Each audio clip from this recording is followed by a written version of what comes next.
Welcome to Insight, a series exploring the deeper philosophies of renowned traditional martial artists, hosted by Ray Hughes, a martial artist with 50 years of experience. Hey, welcome to the show. Today's guest is my sensei. I started with Sensei Marlon Moore in the mid-70s. We're great friends to this day, always been working together, talking probably too much over these decades. He completely changed the course of my life. He's an eighth degree Wado practitioner with extensive training in Wado Ryu and JKF Wado Kai. He started his training in the early 70s in Salt Lake City, competed in his 20s through his 40s. His celebrated accomplishment in competition was winning the gold medal on the U.S. Wado team at the 1980 All Japan Wado Friendship Tournament in Tokyo. He started a martial arts supply business in the early 70s that expanded out to 3 states, including Arizona, and that's how he ended up moving to Arizona in the mid-70s, which is where I started. He also started a Wado organization here called Arizona Wado. He ran several schools and satellite operations over the decades, and this organization is still active today. He moved to Mexico in 2018 due to health issues, and he still trains to this day on the beach, sometimes in his yard with his wife, Charles. Today is part one of a 3-part series with Sensei Marlon Moore, the early years. Hey, welcome everybody to the show. Today's guest is my sensei, Sensei Marlon Moore. I started with him in the mid-70s, and my life has been terrible ever since, but I've been recovering. I've learned techniques now to deal with tragedy and ups and downs in life. So, Sensei, how are you doing? I'm doing great. How are you? I'm doing great now. How's retirement in Mexico doing? It's wonderful. And you're picking up the language now, and Absolutely not, but I can say thank you, and that's my best word. now you've been there for how many years? 8 years. 8 years. So now you can listen to people and understand what they're saying? Not much, but I was lucky to meet a wonderful Mexican woman who also speaks English, and so she translates everything for me, so I've gotten lazier. Oh, I tell you, she's a great one. You're lucky. All right, Yep. let's move on. How, you know what I was wanting to get when I say how, when, and where you started martial arts? When you talk about that, what actually motivated you to take that step to go to a martial arts school? Because that's a pretty big step. Well, I'd always had an interest in martial arts when I was younger. I was always very short. I didn't grow until I was like a junior in high school, and I had what I call little man's complex. Meant I would fight all the time just to fight and always wanted to be able to really fight good, but lost more than I won probably. And then I just found out that a close friend of mine that I'd known for a long time was teaching karate, and I thought, well, I'll go check it out. And after the first class, I was sold. In fact, I didn't miss one class the first year. I got an award for not missing a class for the first year of classes. I just fell in love with everything about it. Well, when you started, the Vietnam War is ending in the early 70s, and this is when you started, correct? In the early 70s. Right. And did that have an influence at that time on martial arts thinking or the way you were thinking about life in general? I think it did to a certain degree. Now, I didn't go. I was lucky, and I was in the very first draft lottery, so I didn't get drafted. But there was so much of that in my mind, how I would handle things. I thought I would go to Vietnam. I'd already taken my physical and was 1A and just waiting to get my draft notice when they had the first draft lottery, and then I didn't go, but it always made me feel weird one way or the other, feeling sometimes not so good because I had so many friends go, and it affected me. It definitely affected me. So you weren't thinking about going to Canada or anything like that? No, well, I can't say no, but not really. I actually had a good friend who did go to Canada Oh, and really? was trying to get me to go with him, but, no, no, couldn't go that way. I was fortunate. I can't remember the classification for Vietnam. I was 4H or something, if I got the numbers right, which meant I was eligible, but being the last son of my dad's side with my name, that I was the very low level expectations to going. But if they would have called me, I probably would have went to Canada because I had long flowing hair back in those days and I didn't want to cut it. No, I would have went and served. So you start off, you're in your early 20s, right? Or how old are you Yes, about that? Yeah. And you're doing martial art. Are you competing right away in those days? I did. I competed within the first 3 months I was training. I went to a tournament. There was a big group there, uh, Ed Parker group. It was run by a man named Tom Kelly, and I wanted to go and just see what it was like. I was the only one from our school. I didn't know a lot of the what you should do or not do, and I went, and it was a good experience. I didn't know the rules, and I kept throwing what I thought were good punches to the face and not getting any points. And then when the score was probably about 8 for him and none for me, the referee said, "We don't score points in your division to the face." And I said, "Oh, okay, that was good." So it was a great lesson to learn about. You should know the rules before you go compete. Oh my God. Now, was the Utah Open going at that time with Yes, Osaka Sensei? It was. yeah, it And was. did you go compete in that tournament? Yeah, I competed in that tournament too. And I knew the rules better at that time, so Just it hit was hard. yeah, it was just hit hard, and it was yeah, I went to the I think it was the second one that they had. I didn't go to the first one, I went to the second one and competed, and I competed every year for many years. Yeah, well, you even competed after you moved to Arizona. A couple of things I want to know from being a student of yours. So Uh-huh. you started a martial arts supply school up there. How did that come together? It was kind of an interesting story. It was, I had taken my first test, uh, and I'd gotten a blue belt, and I asked Sensei Hobush, "So what happens now? How do I get a blue belt?" And he said, "You dye it with Rit dye." And I thought, this just seems so terrible. And then I realized why everybody's belts looked so weird. They were all weird colors, and some of them still wore white belts. There wasn't anything there. And so I spoke to Sensei Hobush and I said, "Is there no place you can buy these?" And he just told me, "Well, you can order them, from there's places in California that you can order them." And so I started checking into it, and I just had this brilliant idea that that'd be a good business to start because there wasn't any place in Salt Lake that you could buy uniforms or anything. The schools would get them for you. The instructor would order them if you gave him the money and that kind of thing. And I thought this would be a good opportunity. So I spoke to Sensei Hobush first, and he said, "Well, talk to Sensei Osaka," which I did, and he thought it was a good idea, and we decided that, we would do it. I actually had started it then. I was bringing some things in when I talked to Sensei Osaka, and he thought that was a good idea, so we became business partners. Well, let me ask you a question. Being a business person myself after all these years, did you have business experience? Did you take classes that were business classes? That's a big jump. I had taken business classes. I was in fact, at that time, I was actually going to, a business college, LDS Business College, just to try and find out more about business. Unfortunately, I didn't learn really anything that helped me in business. It's sad to say one of the classes I took was how to operate a 10-key adding machine. That's how old it was, and stuff like that. But I just had a desire. I wanted to be my own boss. I wanted to try new things, and this just seemed like the right thing to do.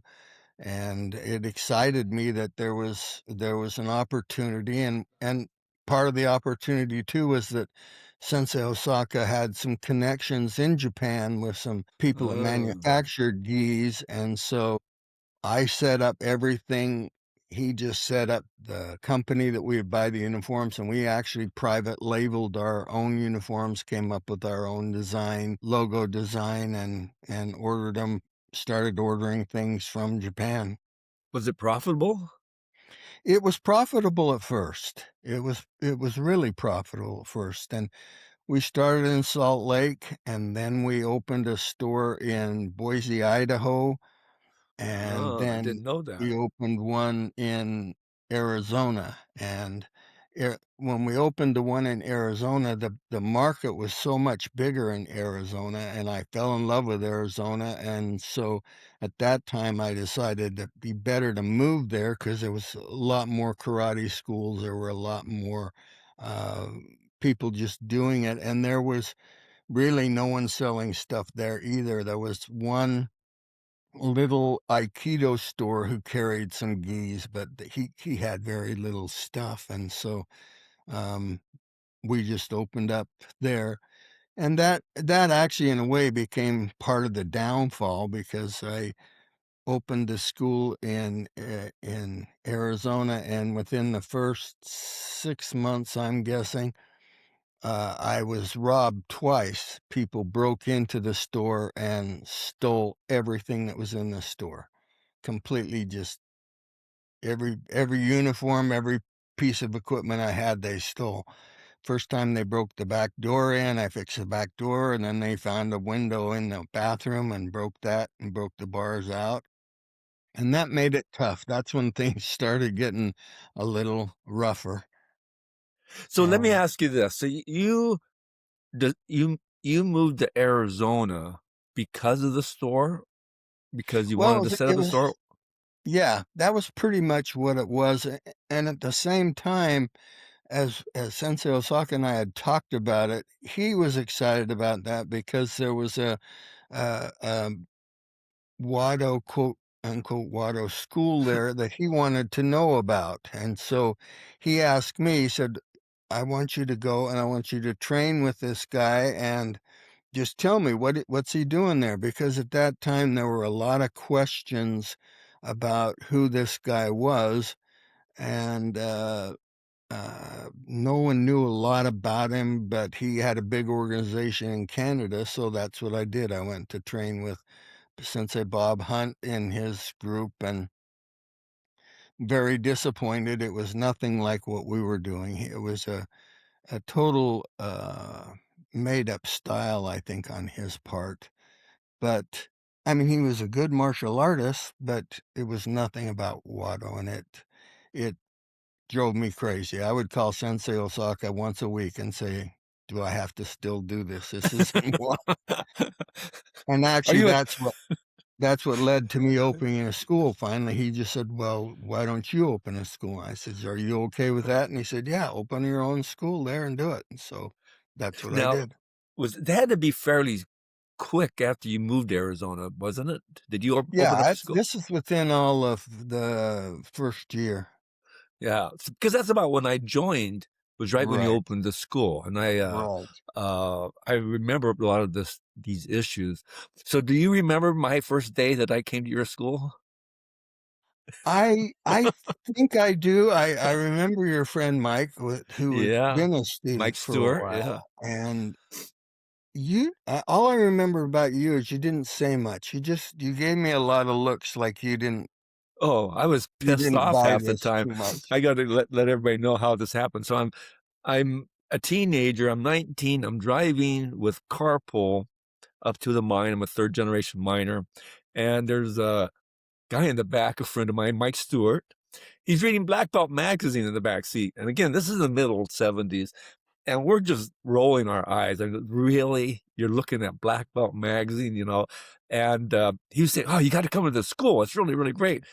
Well, most of us teenagers by this time already learned how to fight. So we didn't need to fight. We're like you were saying, Sensei, you start fighting in school at 4 years old in these little small mining towns. He finally bothers me so much. I said, okay, I'll go down and take out a look at the school. And this downtown Mason that time, and at that time, it was a third world city. I mean, Very I just much remember so. driving up to this day. I remember clearly driving up. There's no cars along the street, tumbleweed blowing across the road. And there's this little door. It says it has your sign on it. And I open the door and it's a stairway. And I'm like, oh my God. And this is a building built in the late 1800s. And I'm looking up, so everything's small and it's up there in the little light bulb hanging from a 10-foot wire, just floating around. I'm thinking, oh my God, what am I getting myself into? So I go up there and I was really surprised how put back I was with people walking around in gis and stuff in uniforms. And it was a pretty intimidating thing. So I go in there, I sit down, I have such a bad attitude. I'm thinking I'm looking at Kung Fu theater here, and there's a great class, and it's hard and harsh. I joined that class that day.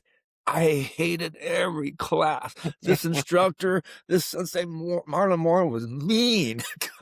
And I'm saying to my mind, I'm just getting to the end of this class. I am quitting.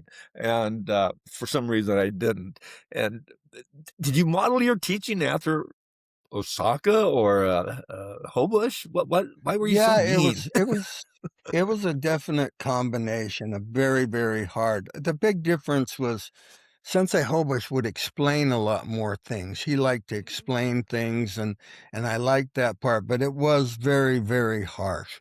Everything was harsh. It was go until you drop kind of mentality. It was almost a joke. You'd go until somebody threw up, and when somebody threw up, you'd take a break. And it was very different, but it started me on a path, and I think what really changed a lot of my attitude in things was because I had the martial arts supply business, I went around and met all the other instructors, all Yeah, that were teaching, and there were a lot of different instructors, all different styles. Some of them I liked, some of them I didn't like. I went and trained with some and had some interesting experience getting beat up by a couple of schools pretty good. But I met some other guys who were really nice guys, and they were teaching in a different way. One in particular was a man named Al Sadler, who's no longer yeah, with us, and he was teaching at a YMCA, and he was teaching kids classes, and we had no kids classes. We didn't right. teach any kids, and I saw these kids look pretty good, and the way he would talk to them and things I thought was totally different, and more and more got to meet more people that I thought were teaching in a better way rather than in such a negative way. The philosophy in those days was you were expected to do things correctly. You were never told if you were expected to do them correctly. If you didn't do them correctly, then they would get The really on you and Chennai. tell you how bad you were. But it was a philosophy that no one ever complimented you. It was primarily just you do it this way, and that's the way it should be. Well, I know my last show, I was talking to Doug Jefferson, a good friend of both of ours, Right. and we talked a lot about the philosophy up in Salt Lake at that time. There seemed like gangsters, in Osaka's dojo. And uh, did you were you taught that philosophy, the same philosophy, or was it different because you were with Holbush? Because It that was different. philosophy with Doug was ridiculous. Yeah, it was different. Rick Hobush he taught very hard classes. And but he was never really demeaning or those kinds of things.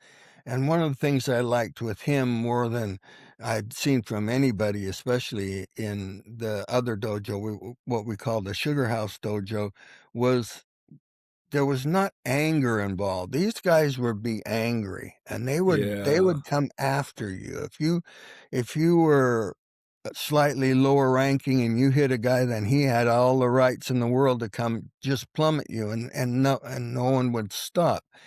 And with Sensei Hobush, I like the fact that his concept was, when it came to tournaments and stuff, we fought by the rules, and he was very adamant. You fought by the rules. And one of the rules he had that I really liked, and I'll never forget, is you're not supposed to hit to the face. Well, everybody got hit in the face, and I was gonna especially in say. that tournament, you were always getting cut up and all of Right. those things. And his philosophy was, no, you don't do that. That's not in the rules. But the rules don't say how hard you can hit to the body. So his philosophy is, you get hit in the face, you bury one to the body, because that's within the rules. They didn't give you warnings or anything. You could hit as hard as you want to the body. And so we practiced a much more hard body hitting practice. And if you hit to the face, no, he was unhappy with you. If you hit someone in the face in the dojo, you'd go sit down. And it was also a little bit of the philosophy, you should have blocked. He'd talk a little bit. Yeah, it's kind of Yeah, a yeah. two-man thing. But he didn't like that. He didn't like anything that was outside what the rules were. Know what the rules are and work within those rules. And so I think we developed a different attitude, and it showed. We even had many times where we would go to the other dojo, and Sensei Hoba should say, Sensei Osaka wants us to come up and participate in this class, and Rick would be teaching it, and he'd say, the biggest reason is his students don't have very good manners. He actually said that to me. He says he wants you guys to show what good manners would be and how you would act. The funny thing was, God.